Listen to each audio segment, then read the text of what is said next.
Hello everybody, welcome to this video lecture series on software testing, and in today's video we will be talking about basis path testing.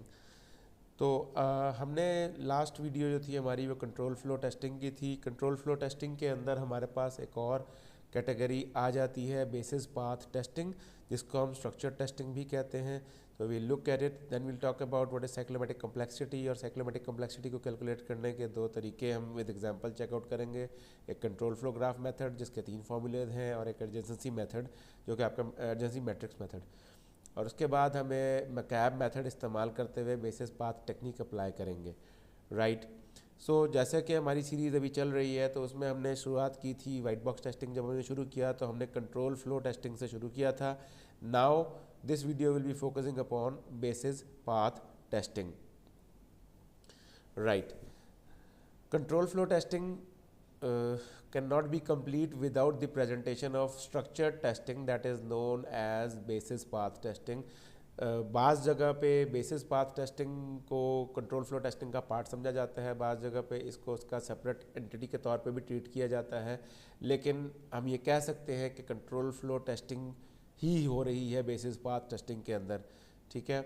जैसे जैसे आपके पास branches बढ़ती हैं, if else वगैरह या loops बढ़ते हैं आपके पास, तो आपके पास नंबर ऑफ़ पाथ्स जो है वो एक्सपोनेंशियली इंक्रीज़ कर जाते हैं, ठीक है। It quickly becomes impractical to test them all. जब आपके पास नंबर ऑफ़ पाथ्स बहुत ज़्यादा इंक्रीज़ कर जाते हैं तो उनको टेस्ट करना बहुत हमारे लिए जो है ना इम्प्रैक्टिकल होता है। जैसे कि हमने कंट्रोल फ्लो टेस्टिंग के अंदर पाथ टेस्टिंग के अंदर चेकआउट किया था कि लेवल 6 टेस्टिंग जो थी आपकी वो 100% पाथ कवरेज नहीं कर रही थी, वो लूप के ऊपर फोकस कर रही थी और सिर्फ 6 टेस्टों के ऊपर वो काम कर रही थी।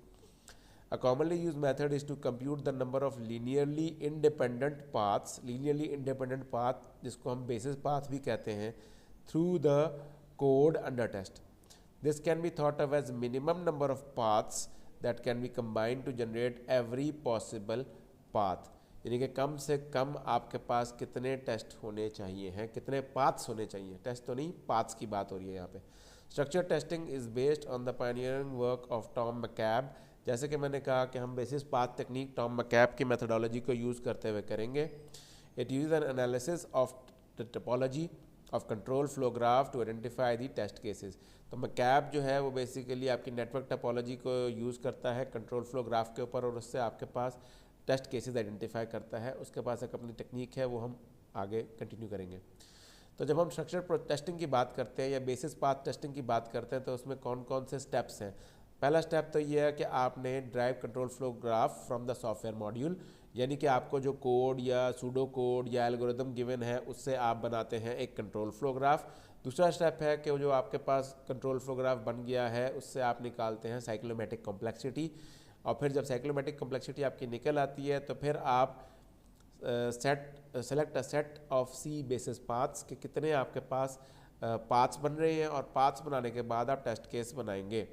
तो जनरली हम क्या करते हैं कि 3 और 4 को कंबाइन करके एक साथ लिख रहे होते हैं, यानी कि टेस्ट केसेस के साथ ही हम बेसिस पाथ्स को भी मेंशन कर रहे होते हैं, following the technique that has been Tom McCabe technique, ठीक है। And then we can carry forward upon execution of these test, जो हमारे इसके नेक्स्ट स्टेज होती है। So what is linearly independent path. Linearly independent path का मतलब है कि अगर आपका कोड है उस कोड में कोई भी इफ एल्स नहीं है, एक स्ट्रेट पाथ लाइन है आपके पास, फॉर एग्जांपल लाइक दिस, तो इसमें आपके पास कॉम्प्लेक्सिटी वुड बी 1 क्योंकि आपके पास स्ट्रेट फॉरवर्ड पाथ है, कोई मल्टीपल पाथ नहीं है। लेकिन अगर आपके पास इफ़ स्टेटमेंट आ जाए या कोई और इस किस्म की चीज़ आ जाए तो फिर आपके पास क्या होगा, आपके पास मल्टी पाथ आ जाएगा, ठीक है जी। हम कहते हैं हमारे पास मल्टी पाथ आ गया,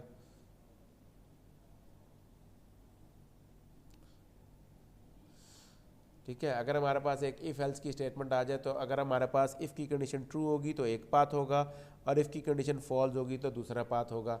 तो हमारे पास 2 पाथ आ गए, तो इसकी साइक्लोमेटिक कॉम्प्लेक्सिटी हमारे पास 2 निकल आएगी। इंडिपेंडेंट पाथ की जब हम बात करते हैं तो इंडिपेंडेंट पाथ कोई भी हो सकता है, लेकिन उसमें हमें क्या चीज़ देखनी है कि हमारे हर पाथ में कोई एक ऐसा ज़रूर नया नोड ऐड हो जो पिछले किसी पाथ के अंदर ऐड नहीं हुआ था। फॉर एग्जांपल अगर हमारे पास ये 4 पाथ्स मौजूद हैं, ठीक है। ये 4 पाथ मौजूद हैं, 1 11 node number 1 to node number 11, then node number 1 2 3 4 5 10 1 11, node number 1 2 3 6 8 9 1 11 and node number 1 2 3 6 7 9 1 11। ये हमारे पास 4 पाथ्स हैं। तो हर एक के अंदर कोई ना कोई एक नया नोड या एक नया एज हमारे पास इंट्रोड्यूस हो रहा है। कैसे?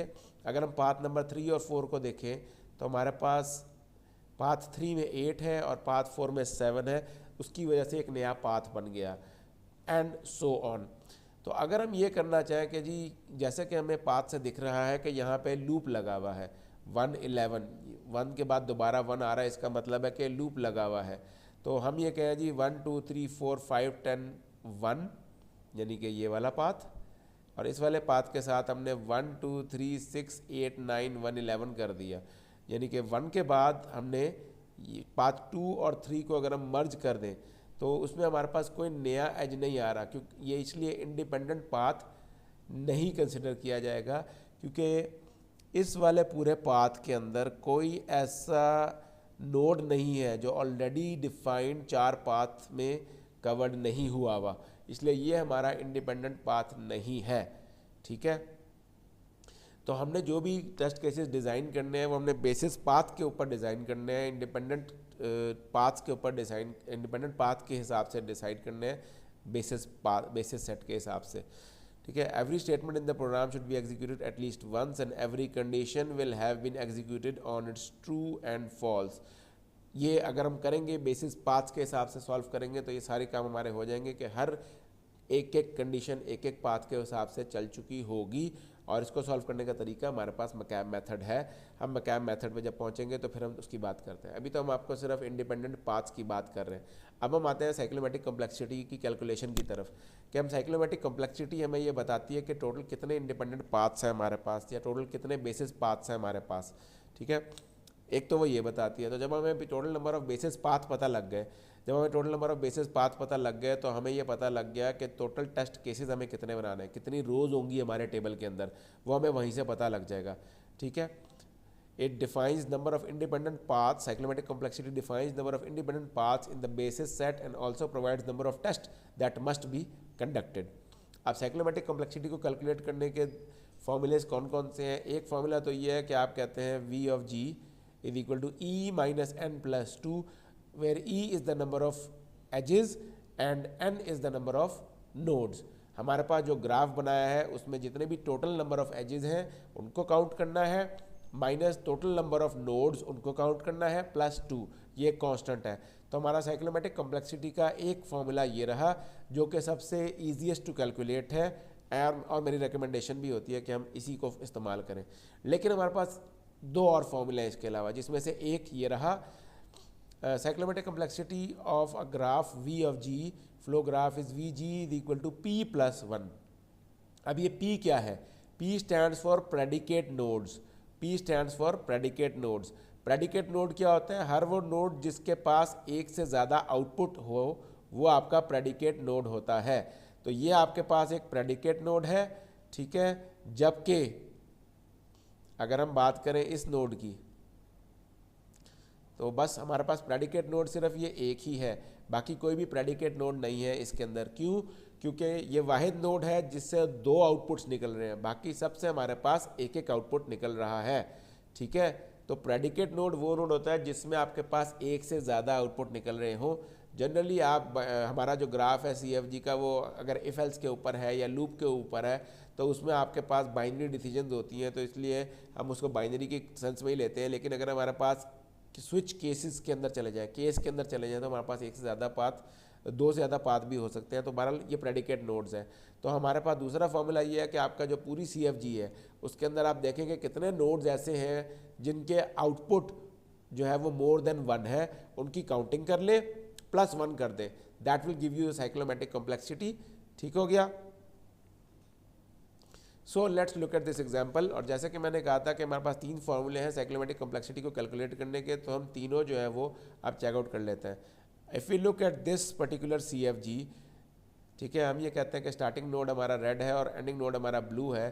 तो इसको अगर हम इसकी साइक्लोमेटिक कॉम्प्लेक्सिटी हम निकालना चाहें तो हमारे पास क्या होगा? e minus n plus 2, we have total number of edges is equal to 9, 1, 2, 3, 4, 5, 6, 7, 8. Total number of nodes हमारे पास हो गए 8 और एजेस कितने हुए 1, 2, 3, 4, 5, 6, 7, 8, 9. 9 हमारे पास एजेस हैं, 8 हमारे पास नोड्स हैं. 9 माइनस 8 और प्लस 2 हमारा फॉर्मूले का, दैट गिव्स अस 3. यानी कि इस पर्टिकुलर CFG के हमारे पास 3 पाथ्स होंगे, 3 इंडिपेंडेंट पाथ्स होंगे या 3 बेसिस पाथ होंगे. 3 बेसिस पाथ होने का मतलब ये है कि जब इसका अभी हम टेस्ट केस बनाएंगे यूजिंग टॉम मैकैब मेथड, तो उसमें 3 रोज बनेंगी हमारे टेस्ट केसेस के अंदर. ठीक हो गया. ये 3 हमारे पास नॉन लूपिंग पाथ है. Okay, then the second formula, हम इसको भी टेस्ट आउट कर लेते हैं. P+1. Let's look at this formula. अगर हम P+1 की बात करें तो जैसे कि मैंने कहा था कि P stands for predicate nodes, यानी कि वो नोड्स जिनके पास आउटपुट मोर देन 1 है. तो हमारे पास एक नोड तो हो गया ये वाला जिसका आउटपुट मोर देन 1 है, और दूसरा हो गया ये वाला नोड जिसका आउटपुट मोर देन 1 है. हेंस P की वैल्यू हमारे पास आई 2. P की वैल्यू हमारे पास आई 2. 2 + 1 = 3. तो हम देख सकते हैं कि हेंस वेरीफाइड दोनों मेथड से हमारा सेम ही आंसर आ रहा है. Let's move on to the third method या थर्ड फॉर्मूला. थर्ड फॉर्मूला कहता है C+1, where C stands for number of cycles. C stands for number of cycles या number of loops या number of circles. तो हमारे पास एक तो ये क्लोज्ड पाथ बन रहा है हमारे पास, और दूसरा ये क्लोज्ड पाथ बन रहा है हमारे पास. तो हमारे पास 2 क्लोज्ड पाथ्स हैं. C = 2 साइकिल्स है हमारे पास. तो 2 + 1 = 3. तो ये हमारे पास तीसरा फॉर्मूला है. इन तीनों फॉर्मूले से आपके पास साइक्लोमेटिक कॉम्प्लेक्सिटी सेम ही आ रही है. और मेरी रिकमेंडेशन ऑफ कोर्स हमेशा ये फर्स्ट वन होती है जो कि कॉम्प्लिकेशन कम से कम क्रिएट करती है कैलकुलेशन करते हुए. और जैसे जैसे हमारी साइक्लोमेटिक कॉम्प्लेक्सिटी की वैल्यू बड़ी आती है वैसे वैसे हमें पता लगता है कि हमारा जो कोड है उसमें मॉडिफिकेशन करना कितना ज़्यादा कॉस्टली होगा, उसकी टेस्टिंग करना कितना प्रॉब्लमेटिक होगा. इसीलिए अगर आपकी साइक्लोमेटिक कॉम्प्लेक्सिटी 1 से लेकर 10 के बीच में आ रही है तो सबसे आइडियल वैल्यूज़ में आ रही है. और अगर वो ग्रेटर देन 40 चली जाती है तो इसका मतलब है कि इस कोड की जो बेसिस पाथ्स हैं या इस कोड के जो इंडिपेंडेंट पाथ्स हैं वो बहुत ज़्यादा है, बहुत कॉम्प्लेक्स कोड है, उसमें बहुत ज़्यादा प्रेडिकेट नोड्स हैं और उसकी जो टेस्टिंग वगैरह है वो भी मुश्किल है और इसकी कॉस्टिंग भी ज़्यादा आएगी. जब हम बात करते हैं साइक्लोमेटिक कॉम्प्लेक्सिटी की, तो अभी जो हमने मेथड देखा वो साइक्लोमेटिक कॉम्प्लेक्सिटी कैलकुलेशन था using CFG, using control flow graph. Next we move on to the adjacency matrix method, यानी कि साइक्लोमेटिक कॉम्प्लेक्सिटी कैलकुलेट करने का जो दूसरा तरीका है वो कहलाता है एडजेसेंसी मैट्रिक्स मेथड. इसमें क्या होता है कि अगर आपके पास एक नोड से दूसरे नोड पर लिंक मौजूद है तो आप लिखते हैं 1, और अगर लिंक मौजूद नहीं है तो हम 0 लिख देते हैं या कुछ भी नहीं लिखते. ठीक हो गया. उसमें हमें एक मैट्रिक्स बनाना है. एक मैट्रिक्स बनाने के बाद हमने क्या करना है कि हमने जितने भी 1 और 0 हमने प्लेस किए उनको रो वाइज हमने ऐड करना है. Then subtract 1 from it, then add the number of columns, add 1 to the total, और हमारे पास साइक्लोमेटिक कॉम्प्लेक्सिटी आ गई. ये हमारे पास कुछ रूल्स हैं. अब इन रूल्स को हम प्रैक्टिकली देखते हैं ताकि हमें और क्लैरिटी हो एडजेसेंसी मैट्रिक्स मेथड की. तो अब ये हमारे पास एक एग्जांपल है जिसमें हम CFG मेथड से भी साइक्लोमेटिक कॉम्प्लेक्सिटी चेक कर लेते हैं और कंट्रोल फ्लो ग्राफ से भी कंट्रोल फ्लो ग्राफ और एडजेसेंसी मैट्रिक्स मेथड दोनों से चेकआउट कर लेते हैं. राइट. तो हमारे पास जो ये कोड है, सबसे पहला स्टेप क्या होता है कंट्रोल फ्लो ग्राफ टेस्टिंग के अंदर कि हम जो है अपने कोड को नंबरिंग करते हैं. तो हमने 1 से लेके 10 तक यहाँ पे नंबरिंग कर दी. ओके. इस पर्टिकुलर कोड में हमारे पास जो लाइन नंबर 1 है वो बेसिकली एक सिर्फ और सिर्फ कमेंट है, तो इसलिए हम इसको CFG के अंदर भी कंसिडर नहीं कर रहे और एडजेसेंसी मैट्रिक्स मेथड में भी कंसिडर नहीं कर रहे. तो CFG की जब हम बात करते हैं तो CFG हमने इसलिए 2 से शुरू किया है. 2, 3, 4, 5 जो है हमारे पास इफ़ की स्टेटमेंट है. अगर इफ़ की स्टेटमेंट ट्रू होगी तो हमारे पास 6 में चला जाएगा, 5 से 6 पे चला जाएगा, और अगर इफ़ की स्टेटमेंट फॉल्स होगी तो 7 पे चला जाएगा, 5 से 7 पे चला जाएगा. अच्छा, अगर इफ़ की स्टेटमेंट ट्रू होगी तो 6 पे जाएगा और 6 के बाद वो 8 पे चला जाएगा, एंड इफ पे चला जाएगा, 6 से 8 पे चला गया. इसी तरह अगर इफ़ की कंडीशन फॉल्स होगी तो 7 पे जाएगा, एल्स पे जाएगा और उसके बाद वो 8 पे आ जाएगा. 8 के बाद 9 और 9 के बाद 10. इसको हमने CFG में कन्वर्ट किया, तो ये हमारे पास आया CFG। CFG के बाद इसको हमने दो फॉर्मूले से फिर भी कैलकुलेट किया हुआ है। एक है E-n+2, हमारे पास 9 नंबर ऑफ नोड्स हैं और 9 नंबर ऑफ एजेस हैं। 9-9 + 2 हमारे पास साइक्लोमेटिक कॉम्प्लेक्सिटी आ गई 2। सिमिलरली हमारे पास प्रेडिकेट नोड कितने हैं, एक 1 प्रेडिकेट नोड है, सिर्फ 1 प्रेडिकेट नोड है, P+1। तो हमारे पास फॉर्मूला P+1 का है, P की वैल्यू 1 निकली यहाँ से, 1 + 1 = 2। तो हम देख सकते हैं कि हमारे पास सेम आंसर आया। Let's move on to the adjacency matrix method. Adjacency matrix method में हमने एक स्क्वायर मैट्रिक्स बनाया, क्योंकि हम लाइन नंबर 1 को कंसिडर नहीं कर रहे और हमने 9 नोड्स कंसिडर किए हैं from node number 2 to node number 10। तो हमारे पास 9x9 का एक मैट्रिक्स बनेगा। ठीक है, अब रोज आएगा कि रो में हमारे पास कौन सा नोड है और कॉलम बताएगा कि उस नोड से कनेक्टिविटी है कि नहीं है। तो हमारे पास नोड नंबर 2 किससे कनेक्टेड है, हमारे पास नोड नंबर 2, या ये कह लें कि हमारे पास जो कोड नंबर 2 है, लाइन नंबर 2 हमारी कनेक्टेड है लाइन नंबर 3 के साथ, हमने 3 पे 1 कर दिया। लाइन नंबर 3 4 के साथ कनेक्टेड है। कनेक्टेड का मतलब है कि नेक्स्ट स्टेज कौन सी है आपकी, जैसे कि आपको CFG से भी पता लग रहा है। 3 से कर दिया, 4 वाला जो है वो 5 पे जाएगा, 4 से आप 5 पे जाएंगे। ठीक है, 5 से आप या तो 6 पे जाओगे या आप 5 से 7 पे जाओगे। तो 5 से 6 या 5 से 7 पे जाओगे आप, ठीक हो गया। 6 से आप 7 पे जाएंगे, 7 से आप 6 से आप 8 पे जाएंगे और 7 से भी आप 8 पे जाएंगे, राइट। 8 से आप 9 पे और 9 से आप 10 पे। ये हो गया स्टेप नंबर 1। उसके बाद नेक्स्ट स्टेप क्या है कि आप रोज में रो वाइज एडिशन करते हो। रो वाइज एडिशन की हमारे पास वैल्यू आई 1 2 1 2, हमारे पास हमारे पास जो सम आया हुआ है 1 1 1 2 1 1 1 1। जिस रो में कोई कनेक्टिविटी नहीं है वो 0 है, 0 हम लिखें या ना लिखें कुछ फ़र्क नहीं पड़ता। देन हमें एडजेसेंसी मैट्रिक्स मेथड का फॉर्मूला ये बताता है कि हर वो रो जिसकी वैल्यू 0 से, जिसके सम की वैल्यू 0 से ज़्यादा है, उसको आप -1 कर दें। तो हमने -1 किया, -1 किया, -1 किया, 2 -1 किया, -1 -1 -1 -1। इस रो के सम क्योंकि 0 था तो उसमें हमने -1 नहीं करना, right. Then we get this answer, और ये जो आपके पास आंसर आया इसको आपने ऐड कर लेना है। इस पूरे को जब हमने ऐड किया सम ऑफ कॉलम, तो हमारे पास वैल्यू आई 1। सम ऑफ कॉलम आया हमारे पास 1। तो सम ऑफ कॉलम के अंदर हम +1 करते हैं, ये फॉर्मूले का पार्ट है। Sum of column +1 = the cyclomatic complexity using adjacency graph method. ठीक है, so this is how you calculate. और हमने यहाँ से देखें हमारा जो cyclomatic complexity adjacency graph method से भी, एडजेसेंसी मैट्रिक्स मेथड से भी वही निकली है और कंट्रोल फ्लो ग्राफ मेथड से भी वही निकली है। यह आपके पास हो गया साइक्लोमेटिक कॉम्प्लेक्सिटी कैलकुलेशन। उसकी एक एग्जांपल और देख लेते हैं। फॉर एग्जांपल ये हमारे पास अगर एक CFG गिवन है और CFG की हमें साइक्लोमेटिक कॉम्प्लेक्सिटी निकालनी हो, तो हम E-n+2 के फॉर्मूले से there are 24 edges and there are 19 nodes. तो 24 - 19 + 2 C = 7, cyclomatic complexity = 7, which means के इस पर्टिकुलर CFG को सॉल्व करने के लिए हमें 7 टेस्ट केसेस बनाने पड़ेंगे। ठीक है, अगर हम इसके सेकंड फॉर्मूले को देखें P+1, how many predicate nodes are there, let's just count them. 1 predicate node, यानी कि वो नोड जिसके आउटपुट मोर देन 1 हो। Then we have the second predicate node, D के भी दो आउटपुट है हमारे पास।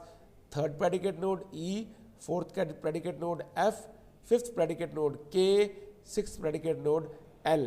तो ये हमारे पास 6 प्रेडिकेट नोड्स हैं, तो हमने यहाँ पे लिख दिया 6। फॉर्मूले के हिसाब से 6 + 1 7। तो आप देख सकते हैं कि 7 हमारे पास साइक्लोमेटिक कॉम्प्लेक्सिटी आ गया। सिमिलरली हम इसे साइकिल्स के हिसाब से भी सॉल्व कर सकते हैं। अगर हम इसको इस्तेमाल करें C = C + 1, तो साइकिल्स कितने हैं हमारे पास, ये 1 साइकिल, ये 2 साइकिल, ये 1 हुआ, ये 2, ये 3, ये 4, ये 5 और ये 6। ये पूरा एक क्लोज्ड साइकिल है। ठीक है, ये पूरा एक क्लोज्ड साइकिल है, तो ये भी इसलिए 6 बना। तो 6 हमारे साइकिल्स बने। 6 + 1 = 7। तो हमारे पास थर्ड मेथड से भी आंसर आया 7। और अगर हम इसे एडजेसेंसी मैट्रिक्स मेथड से सॉल्व करना चाहें, तो क्योंकि हमारे पास 19 नोड्स हैं, तो हमें 19/19 का एक मैट्रिक्स बनाना पड़ेगा and then we can move on forward accordingly, जैसे कि हमने एग्जाम्पल में पीछे किया है। जब हमने स्टेप बाय स्टेप करते हुए साइक्लोमेट्रिक कॉम्प्लेक्सिटी भी निकाल ली, जिससे हमें बेसिक्स बात पता लग गए, अब हम आते हैं उसकी सोल्यूशन की तरफ कि हमने टेस्ट केसेस भी बनाने हैं और साथ में हम पाथ भी कैलकुलेट कर रहे हैं, right, using Tom McCabe method. सबसे पहले हमारे पास क्या हुआ कि we have the Tom McCabe method, जो ये कहता है कि आप एक बेसलाइन पाथ चूज़ करें, और बेसलाइन पाथ वो होना चाहिए जो एक टिपिकल पाथ हो, ठीक है, टिपिकल पाथ हो। तो for the sake of simplicity what we try to do is कि हम सारे ट्रू वाला पाथ ले लेते हैं। तो हमारे पास this is true, this is false, this is true, this is false, this is true, this is false, this is true, this is false, this is true, this is false, this is true and this is false. तो ये हमने true false अपने बना लिए। अब सबसे पहली बात जो टॉम मैकैब कहता है कि एक टिपिकल पाथ चूज़ करो, और हमने टिपिकल पाथ कौन सा चूज़ किया, एक ऐसा पाथ जिसमें तमाम कंडीशंस, तमाम इफ एल्स या लूप जो भी लगा हुआ है वो सारा का सारे कंडीशंस ट्रू होंगी, ठीक हो गया। तो अगर हम इस पाथ को चेक करें तो हमारा जो पाथ नंबर 1 है वो सिर्फ ट्रू वाला पाथ है। आप देखें ये ट्रू पे जा रहा है, ये ए है, ए ट्रू हुआ, बी पे गया, बी ट्रू हुआ, ए से बी, ए ट्रू हुआ, बी पे गया, बी के बाद डी पे आया, डी ट्रू हुआ तो आपके पास ई पर गया, ई ट्रू हुआ तो आपके पास जी पर गया, जी के बाद के पे आया, के फिर ट्रू हुआ तो एम पे गया, एम के बाद ओ, एम के बाद क्यू और क्यू के बाद एस। तो ये आपके पास बेस लाइन पाथ बन गया जो कि आपका ट्रू वाला पाथ है, ऑल ट्रू पाथ है। तो ये आपके पास बना पाथ। अब हमने टेस्ट केसेस जिस तरह से बनाए हैं, हमने C1 बोला है कंडीशन 1, कंडीशन 1 हमारी A बनती है, जैसे कि यहाँ पे लिखा भी हुआ है। कंडीशन 1 का मतलब है A, कंडीशन 2 का मतलब है D, कंडीशन 3 का मतलब है E, कंडीशन 4 का मतलब है आपके पास F, कंडीशन 5 का मतलब है K और कंडीशन 6 का मतलब है L। तो अब कंडीशन नंबर 4 और कंडीशन नंबर 6 पर नॉट एप्लीकेबल क्यों लिखा हुआ है, क्योंकि जब हम अपना बेस लाइन पाथ लेते हैं तो हम F पे भी नहीं पहुँच पाते और L पे भी नहीं पहुँच पाते। हमारा जो F है वो होता है कंडीशन नंबर 4 और जो हमारा L है वो होता है कंडीशन नंबर 6, तो इसलिए नॉट एप्लीकेबल हो गया ये वाला हमारा, ठीक है। मूविंग फॉरवर्ड, मैकैब कहता है कि अब आपने ये करना है कि अपने बेसलाइन पाथ जब चूज़ कर लिया तो बेसलाइन पाथ में से सिर्फ जो पहला नोड है उसको फॉल्स कर दो, बाकी सबको बेसलाइन पाथ पे रहने दो। यानी कि पहले नोड को फॉल्स पाथ पे ले जाओ और बाकी सबको बेसलाइन पाथ पर ही रहने दो। तो अगर हम उसी हिसाब से करें तो हमें यहाँ पे दिखाई देता है कि हमने अपना बेसलाइन पाथ जिसको हमने ट्रू कंसिडर किया है वही है सारा का सारा। सिर्फ फ़र्क ये पड़ा है कि हमने पहले पहली जो कंडीशन थी उसको हमने फॉल्स कर दिया, बाकी सारे हमारे ट्रू रहे। तो जब हमने इसको चेंज किया तो हमारा पाथ हो गया ए सी डी और आगे फिर वही बना EGKMQS, ठीक है। इसमें हमारे पास C1 जो कि हमारा ए नोड था, जो कि पहला नोड था, वो हमने फॉल्स किया, बाकी सारे ट्रू रहे। और अगेन हम नोड नंबर F और नोड नंबर L तक क्योंकि पहुंच नहीं सके तो हमने उसको नॉट एप्लीकेबल कर दिया। ये हो गया step number 2 by using McCabe method. Then we have the third step. McCabe third step में कहता है कि अब आपने ये करना है कि begin again with the baseline path, baseline path पकड़ो but vary the second decision rather than the first. यानी कि अब आपने बेसलाइन पाथ पे चलना है और हमने जो बेसलाइन पाथ डिसाइड किया वो क्या है कि हम ऑल ट्रू वाले पाथ पे रहेंगे। ये हमारा बेसलाइन पाथ है, ठीक है, ऑल ट्रू वाले पाथ पे हमने रहना है। तो मैकैब कहता है कि थर्ड टेस्ट केस जब आप कर रहे हो तो सिर्फ ये करो कि आप ऑल ट्रू वाले पाथ पे जाते रहो, लेकिन जो आपका सेकंड टेस्ट केस आएगा उसको फॉल्स कर दो, जो आपका सेकंड कंडीशन आएगी उसको फॉल्स कर दो। तो सेकंड कंडीशन हमारी यहाँ पे आती है, पहली कंडीशन ए है, सेकंड कंडीशन डी है। तो पहली कंडीशन को हमने ट्रू पे रहने दिया, सेकंड कंडीशन को हमने फॉल्स कर दिया और बाकी हमारा बेसलाइन पाथ का मतलब कि तमाम ट्रू। आप देख सकते हैं हमने तमाम ट्रू वाले पाथ लिए हैं, ट्रू एंड ट्रू। अब उसमें क्या हुआ कि हमारा ई और के वाले पाथ पे हम गए नहीं, तो C3 हमारा ई था और C5 हमारा के था, ठीक है। ये ई था हमारा और ये K था, राइट। सिमिलरली C4 जो है वो हमारा F था और C6 जो है वो हमारा L था, और ये ऑफ कोर्स हमारा C1 जो था वो A था, ये D था एंड सो ऑन। तो हमारे पास नॉट एप्लीकेबल C3 और C5, यानी कि अगर हम स्टेप नंबर 3 में आते हैं और सेकंड कंडीशन को फॉल्स कर देते हैं, बाकी तमाम हमारी ट्रू रहती हैं, तो हमारे पास E और K पे हम पहुंच ही नहीं पाते, तो वो नॉट एप्लीकेबल बन जाते हैं। ये हो गया तीसरा। Then moving on to the fourth one. Fourth और फिफ्थ में वो कहता है begin again with the baseline path. Baseline path का मतलब है कि तमाम ट्रू वाले को पकड़े हम,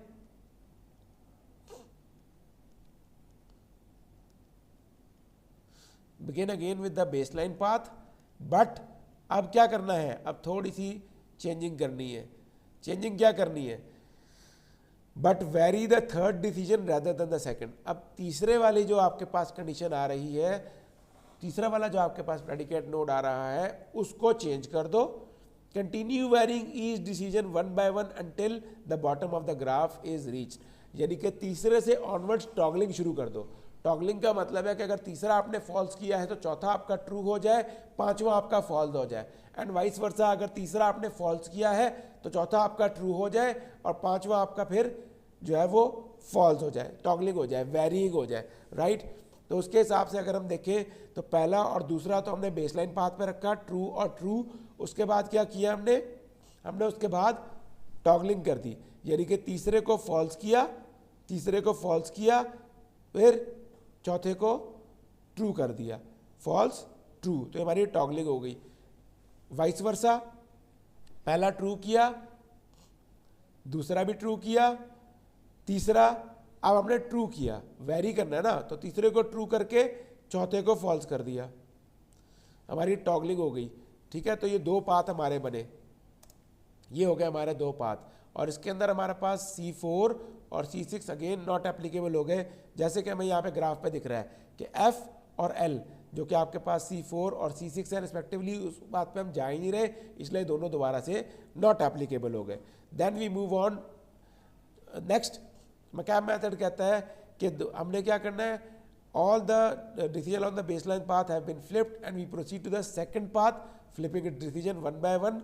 this pattern is continued till basis path set is complete.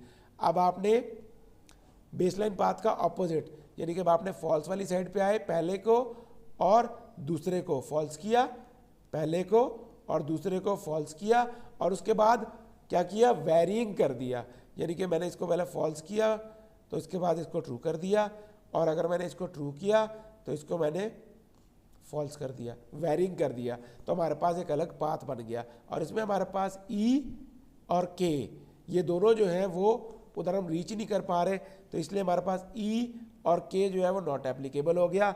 आप देख सकते हैं पहले दो हमने फॉल्स किए and then we toggled false true and true false. तो ये हमारे पास तमाम के तमाम ग्राफ्स 7 रोज हमारी हो गई। साइक्लोमेट्रिक कॉम्प्लेक्सिटी की वैल्यू हमारे पास 7 आई थी, जिससे हमें ये पता लग गया था कि हमारे 7 टेस्ट केस बनेंगे। तो ये हमारे पाथ्स हैं, ये वो 7 टेस्ट केसेस हैं जो कि हमारे पास बने, और इन टेस्ट केसेस के ये कॉरेस्पॉन्डिंग पाथ्स हैं based on this CFG। So structural testing calls for the creation of a test case for each of these paths. तो जितने पाथ होंगे उतने टेस्ट केस होंगे, जैसे कि हमने अभी सॉल्व करके देखा। This set of test cases can guarantee both statement and branch coverage, यानी कि अगर आपने basis path technique using McCabe method use किया तो आपकी कंट्रोल फ्लो टेस्टिंग की स्टेटमेंट कवरेज और ब्रांच कवरेज दोनों कवर हो जाती है। So that's it for this video. I hope you like it. Thank you very much.